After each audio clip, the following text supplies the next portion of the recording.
ഒന്ന് വായിക്കടാ, ഞാൻ കണ്ണാടി എടുത്തില്ല. ആദായ നികുതി ഇളവ്, രാഷ്ട്രീയ രംഗത്ത് വടമതി, ഇതെവിടെ കിടക്കുന്നു? എന്താണോ ഞെട്ടുന്നത്? ഞെട്ടിക്കുന്ന വാർത്തയാണ് ആശാനെ.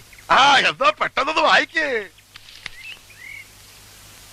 ആ ആശാന്റെ കാൽ തല്ലി ഓടിച്ചു.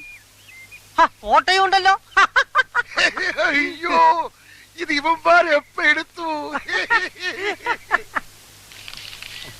കാല് തല്ലി ഓടിച്ച ഗോപാലകൃഷ്ണനോട് വിശാലഹൃദയനായ ആശാൻ ക്ഷമിച്ചിരിക്കുന്നു. അയ്യോ, ക്ഷമിച്ചിരിക്കുന്നു എന്ന് പറയാൻ നീ ആരാടാ പന്നി?